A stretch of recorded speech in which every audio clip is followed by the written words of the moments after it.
Olá, mentes incríveis, eu sou o Sidney Campos. Fala, incríveis, eu sou o Richelle Beric. E nós somos o Incrivelmente Podcast, o primeiro podcast de Lajinha e região. E hoje nós temos uma entrevistada um pouco diferente, né, Richelle? O nosso logo tá diferente, né? A rosa. A rosinha. Nossa entrevistada tá de rosa. Por quê? Porque estamos em outubro, né? E outubro é a época do Outubro Rosa, né? Que é uma campanha de prevenção do câncer de mama nas mulheres, né? E pelo que eu li agora, não só do câncer de mama, também como o câncer do colo de útero. Exatamente. Né? Que é muito comum nas mulheres. E a nossa convidada é a Cibele Maria de Oliveira Souza. Ela tem 39 anos, é advogada por formação e atualmente é empresária. Cibele, seja muito bem-vinda ao Incrivelmente. Bem-vinda, incrivelmente. Obrigada. Então, Cibele, a gente já fez uma pré-apresentação, então agora fala pra gente, conta um resumo da sua vida, onde você nasceu, né? Onde você cresceu, o que você fez aí até chegar na fase adulta. Bom, eu sou lajinhense, né? Sou daqui da cidade de origem do podcast, Lajinha. Estudei aqui em Lajinha mesmo até os 17, 18 anos. Fui para Vitória fazer pré-vestibular. Depois passei no vestibular em Ouro Preto, fiz direito em Ouro Preto. Depois morei em vários lugares, eu trabalho como advogado. Eu trabalhei para a Valicom, foi meu primeiro emprego, que é uma empresa também de Lajinha, né? E me voltei para a área de regularização de imóveis. Aí vivia na minha cabeça que eu deveria voltar para Lajinha. Morei em Belo Horizonte 10 anos, até que em 2019 resolvi voltar para ficar mais próximo dos meus pais, que já estão idosos, e para acompanhar os negócios da família, que também estão aqui enraizados, que são os biscoitos Elite, a padaria Elite. E aí tô aí, já faz 5 anos. A padaria Elite, biscoitos Elite, é um convidado que a gente vai trazer aqui ainda para falar também, né? É bem famoso aqui na nossa região, o biscoito de polvilho. Então agora você tá mais pro ramo do empresariado, né? Sim. Ou tá advoga de vez em quando aprendendo também? Todos os dias. Maravilha. Não advogo mais. Eu suspendi a OAB.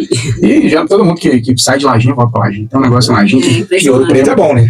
É muito bom, muito bom. Universidade de Ouro Preto tem que ter força para sobreviver. Sobrevivi, viu? Graças a Deus. Maravilha. Mas volto sempre que posso. A Ouro Preto forma lá, ela é muito legal. Você morou nas Repúblicas lá, quando você era na época? Não morei morei com colegas de Lajinha mesmo. A Chiara, Fernanda Costa, daqui de Lajinha mesmo. A gente formou a nossa república, né? Mas não são aquelas repúblicas naqueles moldes de lá, não. Legal. Mas vamos lá? Então a gente trouxe a Cibele aqui, porque a Cibele ela é um exemplo de uma pessoa que superou o problema do câncer de mama, né? Que Cibele. E como que foi esse processo? Como que você antes do processo, como é que eram os seus hábitos de vida? Você se preocupava com a saúde, com isso? Foi isso mesmo. Você já tinha medo? Como é que era antes? Eu descobri um câncer de mama aos 37 anos. E até então, assim, nunca tinha tido problema nenhum de saúde significativo, assim. Mal gripava, sabe? Mas também não tinha muito cuidado comigo mesmo, não praticava nenhum esporte. Até já tinha tentado, assim, alguma atividade física, mas não dava sequência. Certo. Hábitos alimentares também muito desregulados, não tinha uma qualidade de vida assim, não vigiava, mas também nunca tinha tido nenhum problema significativo de saúde que me fizesse olhar para isso com mais cuidado. Na família já teve casos de câncer? Não. Nunca teve caso de câncer de mama. Fala-se que talvez o meu avô paterno tenha falecido por um câncer de estômago, mas não se sabe. Não foi diagnosticado, não fez exame? Era uma época que não era muito divulgado, não tinha os meios de informação. Era muito menor também, né? Não tinha investigação de nada. Mas vamos lá, e como que você descobriu assim, a incidência do câncer? Olha, coincidentemente foi no mês de outubro de 2022. Eu estava com 37 anos, eu já disse, e até então eu nunca havia feito mamografia, porque até então. E ontem mesmo eu vi um post no Instagram de uma médica falando que a idade recomendada para se iniciar a fazer mamografia quando não há nenhum sintoma de câncer de mama evidente é aos 40 anos. Então eu nunca tinha feito mamografia, nunca tinha feito nem o exame de toque, nunca tinha feito. E também não sou uma pessoa que observa muito o meu corpo, não fico na frente do espelho olhando, percebendo uma coisa ou outra. Mas algo me chamou a atenção. Uma ou duas vezes que eu olhei no espelho e vi uma pequena mancha na minha mama, uma mancha muito sutil, meio avermelhadinha, arroxadinha, e não tinha batido em nenhum lugar. Era só uma mancha, não tinha caroço, não doía. Nada evidente, não sentia dor, não. E aí eu vi uma vez, esqueci daquilo, passou uns dias, eu olhava de novo, eu via, aí perguntei pra minha mãe, você tá vendo uma manchinha? E aí, como eu vi que ela persistia, eu me toquei. E comparei com a outra mão, foi na mão esquerda. Comparei com a outra mama e percebi que uma estava muito rígida e a outra mais flácida. Aí você viu uma diferença. Sim. E aí... Sem dor, sem nada. Sem dor, sem nada. E também, assim, eu vinha reparando, assim, que minha mama estava maior do que de costume. E estava inchada, na verdade, né? Sim. E aí, por conta disso, uma pessoa que trabalha com drenagem, de maginha, foi até a Rosana, massagista. Na época eu fazia drenagem, e eu mostrei para ela também, ela percebeu e me aconselhou, falou, faz uma mamografia. Eu ia a Manhuaçu, né, que é a nossa cidade polo, com os meus pais no dia seguinte, para eles fazerem exames. Coincidentemente ela falou, você vai a Manhuaçu amanhã? Vai na Master Clinic, que não precisa de pedido médico, nem nada. E aí no caminho para Manhuaçu eu já fui tentando marcar, e acabou que eu estava meio relutante a ir num mastologista, que eu já tinha ido com minha irmã e tal. Mas, coincidentemente, o lugar que meus pais foram fazer os exames naquele dia era ao lado do consultório desse mastologista. E aí eu resolvi, minha mãe falou, vai lá, quem sabe ele te atende e tal. Mas você estava relutante porque você estava com medo? Ou era... Não, porque por características do mastologista, assim, o que eu ouvia falar, eu já tinha presenciado pessoalmente com minha irmã. Mas aí eu fui até o consultório dele, e aí a secretária disse, não, tem horário, isso era tipo 10 da manhã, meio-dia e meio tem horário, e ele faz a mamografia, faz o ultrassom e a consulta. Eu não, então pode marcar que eu vou. E aí entrei pra sala, ele não permitiu que minha mãe entrasse, ela tava por causa do raio-x, né? E aí ali, assim, eu entrei no jogo dele, porque eu já sabia que ele era meio robotizado, assim, eu falei, também não vou fazer muitas perguntas, mas de imediato, assim, a primeira coisa mas rolou aquele medo, assim, do resultado, sim, lá, né? Tem, né? A gente nunca acredita que vai acontecer com a gente. A gente nunca acha que vai acontecer com a gente. E eu, nova, né? Claro. 37 anos, nova, abaixo da idade, digamos assim. Sim, da faixa, né? E aí, da doença. A primeira coisa ele me perguntou o que era, eu falei da mancha e tal. O primeiro exame que ele fez foi a mamografia, não fez o exame de toque antes, fez a mamografia. E ali eu já me pareceu que havia alguma coisa de errado, porque ele quis repetir a mamografia 3 vezes. Sim. E ele alegou que é porque não tinha ficado muito nítido, ele queria ter certeza e tal. Em seguida, ele fez o exame do ultrassom, né? Eu acho que todo mundo sabe como é que é o ultrassom, aparece na telinha, eles vão medindo quando aparece alguma coisa. E eu vi ele medindo ali, eu pensei, gente, esse negócio tá grande. Eu achei, sabe? Sim. Mas fiquei quietinho, só ouvindo e ele conversando e tal. E aí, quando terminou, ele me perguntou se eu tava consultando pelo plano de saúde, né? Ele falou, me sugeriu ir para Belo Horizonte. Já ali, me insistiu muito nisso. E já me falou, você vai precisar tirar o nódulo, mandar biópsia, mas não afirmou hora nenhuma que era um câncer já não. Sim. Mas aí o que me chamou a atenção, na verdade, naquele momento, foi a insistência dele que eu fosse para Belo Horizonte. Eu falei, mas eu acho que mesmo não faz a biópsia, faz, mas vai para Belo Horizonte. Estou me indicando assim. E me deu uma lista de outros mastologistas para eu procurar em Belo Horizonte, isso era uma quarta-feira. Na quinta eu já liguei para vários, ninguém atendeu, ou não atendia ou não tinha horário. E aí resolvi pedir uma indicação para uma amiga de Belo Horizonte. Aí ela me perguntou, para sua mãe? Eu não, para mim. E aí ela falou, eu falei, não tô conseguindo horário com ninguém. Ela, você tá falando do que se trata? Fala do que é, o que deu o exame. E aí, assim, eu fiz pro telefone que ela me indicou, eu liguei, e aí, quando eu falei o resultado do exame, que naquela ocasião, se salvo engano, apareceu, a nomenclatura é BIRADS 4, salvo engano, que foi que apareceu na primeira mamografia. E aí, quando eu falei com a secretária, é um BIRADS 4, ela me marcou pro dia seguinte. Era sexta-feira, ela falou, era quinta, ela falou, você pode ter um horário amanhã, sexta ou segunda. Aí eu optei pelo de segunda, que eu se precisar fazer mais exames, eu já tô lá. E assim eu fiz, fui para Belo Horizonte, na segunda-feira, já fui para o mastologista, ele fez o exame viu, né, a mamografia, o ultrassom que eu tinha feito, fez o exame de toque, e ali ele me afirmou, sem biópsia, sem nada, ele falou, você está com câncer. Então que bateu foi choque. Ele falou, você está com câncer, mas você não vai morrer disso. Ele falou, se fosse há 10 anos atrás, você poderia se preocupar. Mas a gente não deixa de tomar aquele... Mesmo sabendo aquele baque. E aí, mas aí ele foi categórico. Falou assim, eu me lembro que no dia, assim, depois eu fui almoçar com umas amigas e mencionei isso, elas não. Tanta gente tem nódulos suspeitos que acompanha. E aí ele falou isso, mas pode ser nódulo suspeito e tal. Mas aí, enfim, aí eu falei, vamos esperar os exames, né? Mas aí, naquela semana mesmo eu fiz a biópsia, fiz um outro exame que ele foi muito bacana, porque ele já se antecipou. Assim, eu digo que se antecipou por outras pessoas que eu conversei que fizeram tratamento. Ele pediu um outro exame que chama imunohistoquímica, que é o que, se eu entendi bem, é o que define, já começa a definir as diretrizes do tratamento, sabe? Sim. E aí, então, quando eu cheguei pro oncologista, e foi até uma ajuda, eu vou mencionar aqui, que é de um oncologista também da nossa cidade, que é o Fábio Ederquer. O Fábio é nosso amigo. Porque quando saiu o resultado da biópsia, eu fiquei apavorada, querendo levar logo ao mastologista, e ele estava na semana de férias. Foi o Fábio que deu uma assistência pra minha mãe também. Sim, aí eu entrei em contato com o Fábio, me ajuda, que eu tô desesperada, e o médico tá de férias, não quer ver o exame, não atende, não vê mensagem, nada.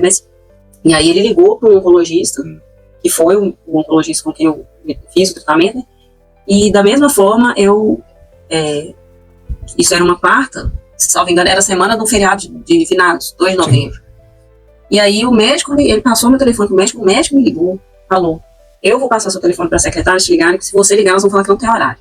E aí pro dia seguinte, ele me atendeu e aí aí eu levei os exames todos, e aí ele já começou a falar várias coisas, você vai perder o cabelo, possivelmente você vai ficar infértil, devido à sua idade e ao tipo de tratamento. E, enfim. Daí você já te encaminhou, então, pro início do tratamento. Eles falaram, esse seu nódulo já estava avançado? Que estágio que estava esse?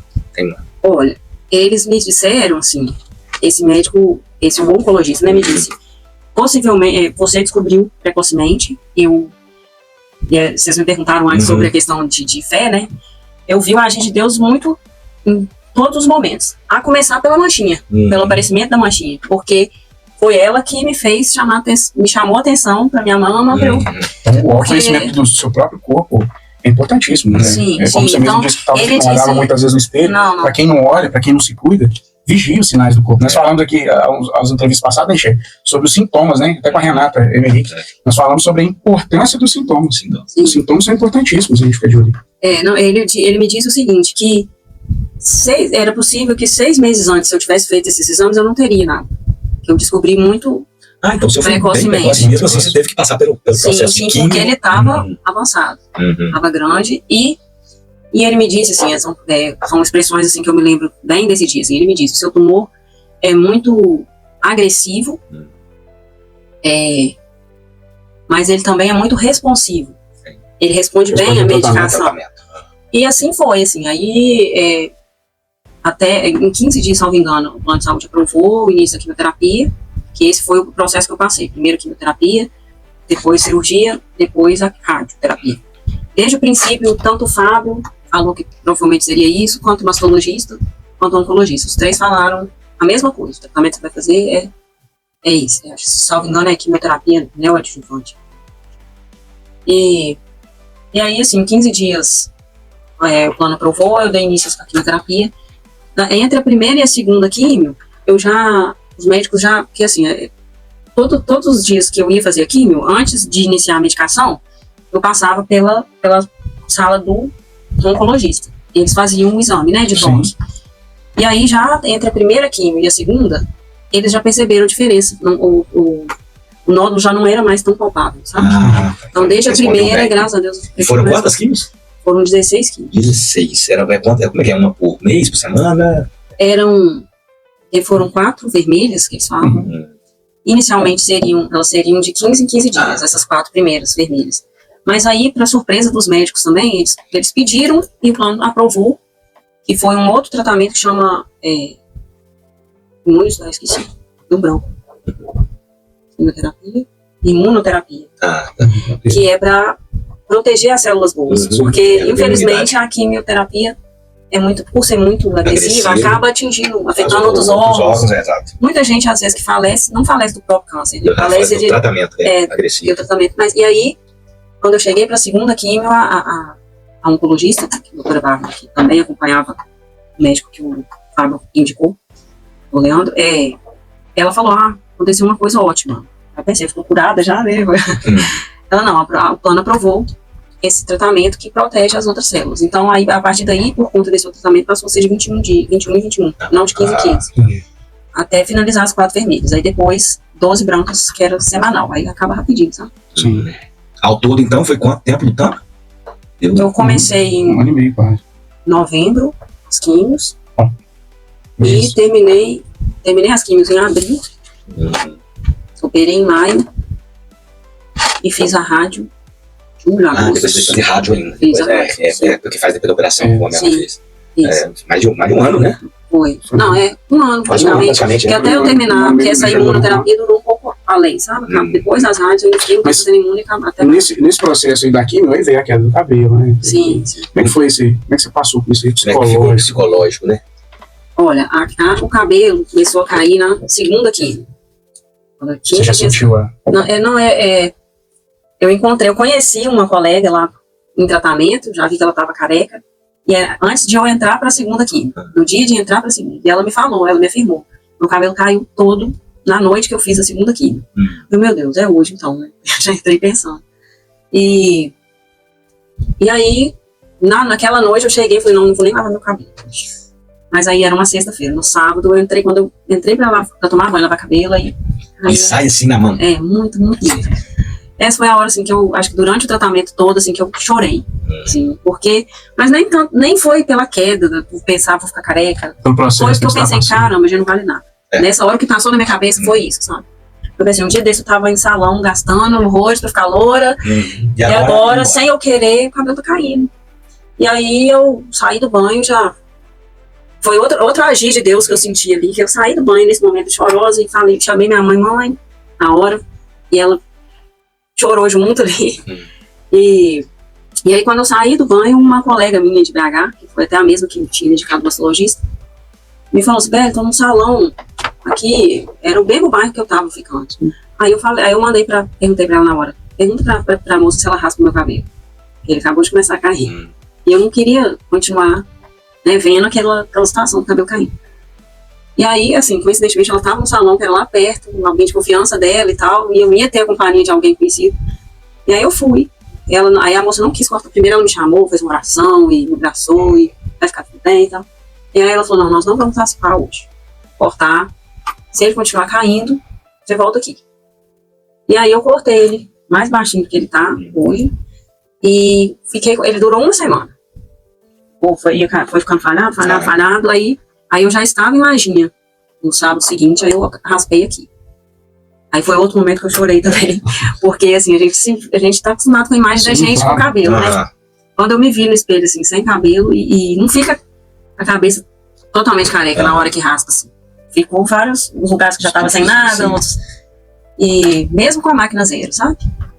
E aí... E essa imagem é forte pra todo mundo. Nossa, Da novela, que ficou famoso, raspando, e a pessoa chorou.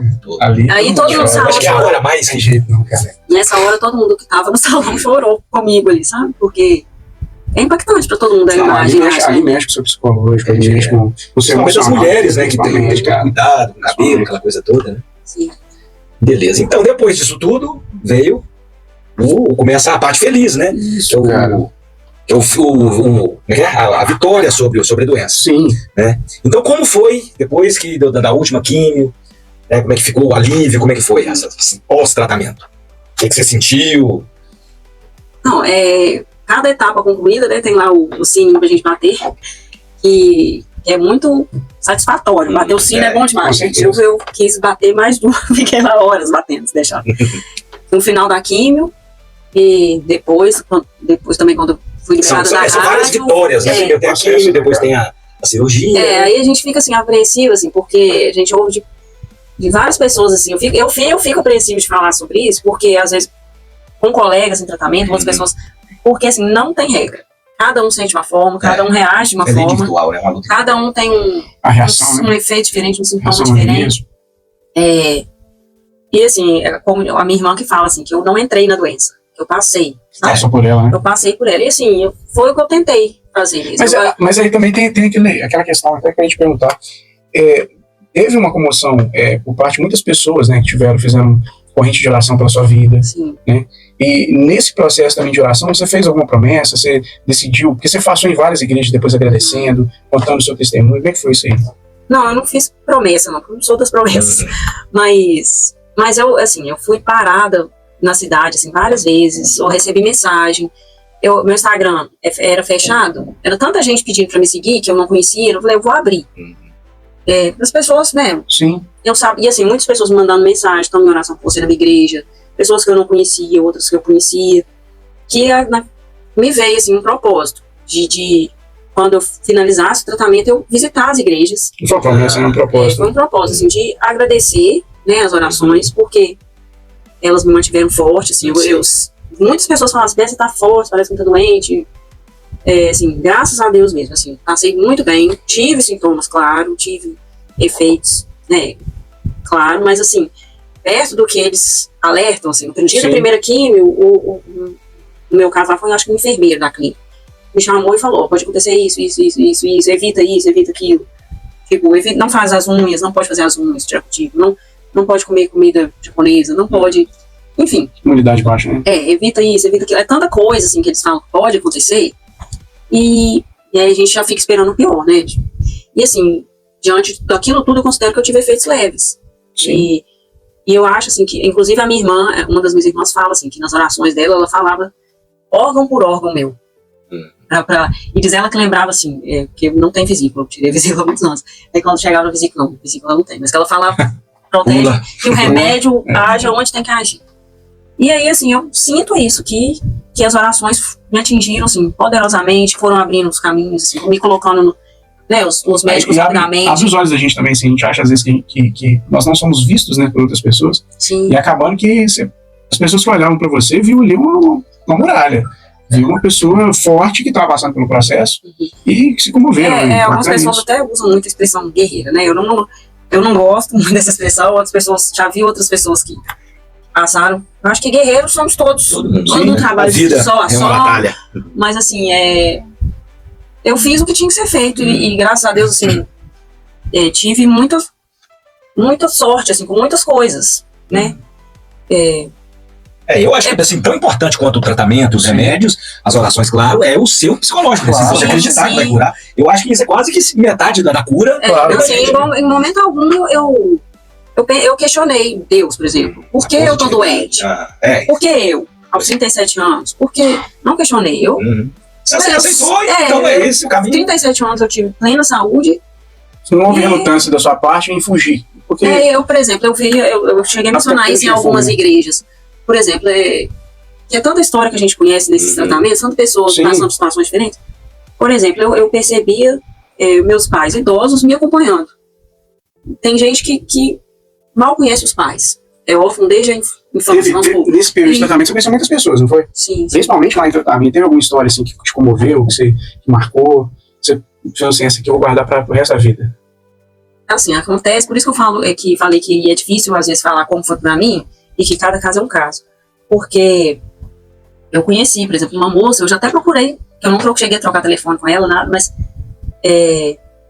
eu tava fazendo a rádio na época, e ela ainda ia fazer a rádio. E ela me mostrou fotos da cirurgia dela, que tinha dado errado, os pontos abriram. O dela era de mama também? Era, mano. O corpo dela rejeitou a prótese. Aí ela teve que voltar pro hospital para tirar, porque ficou pus. E, enfim, ela me mostrou isso, eu já fiquei chocada. E aí, de uma outra vez seguida, que eu encontrei ela novamente, ela tava com um machucado assim, no pescoço. Eu já tinha acabado a rádio. Porque eles falam isso, que a rádio pode dar queimadura. Sim. Eu não tive nada. Nada, sabe? E aí eu vi quando o pescoço dela, ela falou, é a queimadura da rádio. Aí na hora assim, eu não sabia.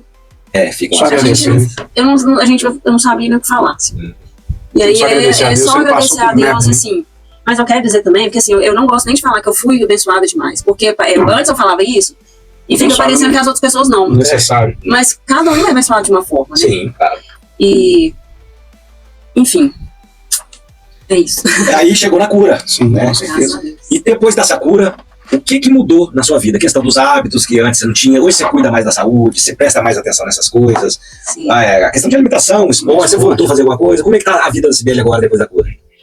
Olha, voltando um pouquinho, né?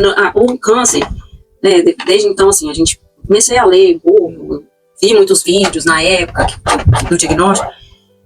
O câncer é multifatorial, né?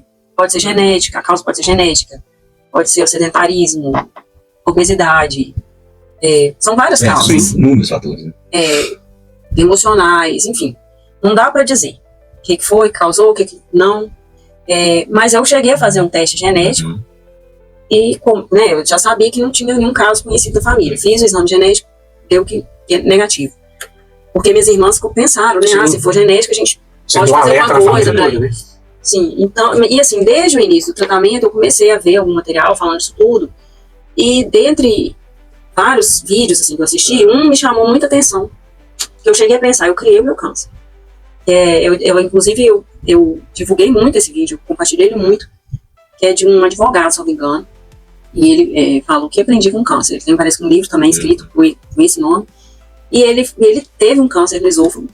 E ele estudou. E aí ele fez esse vídeo, que eram uns 45 minutos, eu acho. Eu coloquei e fiquei ouvindo, assim. Que ele fala desses vários fatores. E aí, por exemplo, ele fala que eu aprendi, ele fala, olha, eu não sou médico, não quer dizer que é verdade, mas com base no que eu vivi, no que eu estudei, no que eu observei, essas foram as minhas conclusões. E aí ele fala assim, por exemplo, ele fala da célula cancerígena gostar de açúcar, se alimenta de açúcar. Isso aí é fato. E também que a célula cancerígena não gosta de oxigênio. Então, me veio um start, assim, gente, eu só tava comendo, eu trabalho numa padaria, então eu tava comendo muito carboidrato, né, que vira açúcar. Não sou muito doceira, mas e sou das massas de pizza, de macarrão, e zero atividade física. E aí eu pensei isso, meu Deus, eu criei meu câncer. Preciso fazer alguma coisa. E aí, já durante o tratamento, eu comecei a me exercitar, que até é uma indicação que eles fazem, que a químio deixa a gente muito cansada. E diminui, a gente perde muito massa muscular. Se for uma pessoa fraca, né, sedentária, às vezes. E aí, assim, eu comecei a fazer, né, o acompanhamento com o personal, já durante o tratamento, assim, mas ficou interrompido algumas vezes pela cirurgia, ou porque eu estava viajando muito. Mas eu comecei ali e comecei a evitar açúcar um pouco. Durante o tratamento eu fiz isso muito, evitei refrigerante, evitei álcool. Apesar dos médicos não fazerem restrições. Sim, mas isso aí é um consenso geral. A única coisa assim, que um oncologista me recomendou foi: evite alimentos industrializados. Isso a única hoje coisa em dia é complicado, né? Que ele recomendou. Então, assim, eu comecei a me policiar um pouco. Eu não tinha o menor cuidado. Por exemplo, estou comendo um bolo de cenoura com chocolate, que eu gosto muito, e com café. Café tinha açúcar também. Então, assim, eu comecei a tentar alguma coisa. Falei, não, vou cortar pelo menos o açúcar do café. E isso eu dei continuidade, sabe? Durante o tratamento eu evitei muito mais coisas do que hoje em dia. Mas eu ainda estou tentando melhorar, preciso muito melhorar, estou no sobrepeso. Mas, assim, a atividade física regular, pelo menos, na academia, né? Ou seja, os hábitos mudaram, né? Sim, e assim, eu tenho me policiado para melhorar. Eu tenho muito a melhorar. Assim. Bacana. Então, dito isso, Sibeli, vamos para os... Como é que você vê a vida depois desse processo todo que você passou? Você enxerga de uma forma diferente? Você enxerga que isso foi necessário para o seu amadurecimento? A forma que você encarou essa barra todinha mostrou muita sensatez. Mostrou muito equilíbrio emocional. Nem todas as pessoas têm isso. Talvez seja por isso que elas enxerguem você uma guerreira. Né? O que eu refleti foi basicamente o que eu disse quando eu percebi o cabelo caindo. Que a gente não tem controle de nada, não. Né? E assim, eu tive sorte, né? Fui abençoada com esse tratamento, de ter sido precoce, de ter aparecido a mancha, de eu ter procurado ajuda rápida e assim, e me ficou muito essa lição, assim, do autocuidado também, né? Que Sim. Não só de observar os sinais do corpo, assim, isso de se vigiar um pouco mais a alimentação, porque tudo isso é autocuidado, né? A gente acha que não, parece clichê, né? A gente fala, porque todo mundo, a gente sabe, tem até aqueles posts no Instagram. Bebeu água, praticou atividade física, se alimentou bem, dormiu bem, trabalhou, a vida tá certa, tá tudo certo. Sim, certo. Mas assim, é isso, assim, que aprendi muito foi isso, assim, a gente não tem o controle, e do que a gente tem o controle, né, que é isso da gente se cuidar. Claro. Se observar. Tem umas fotos pra gente ver, né? Bom,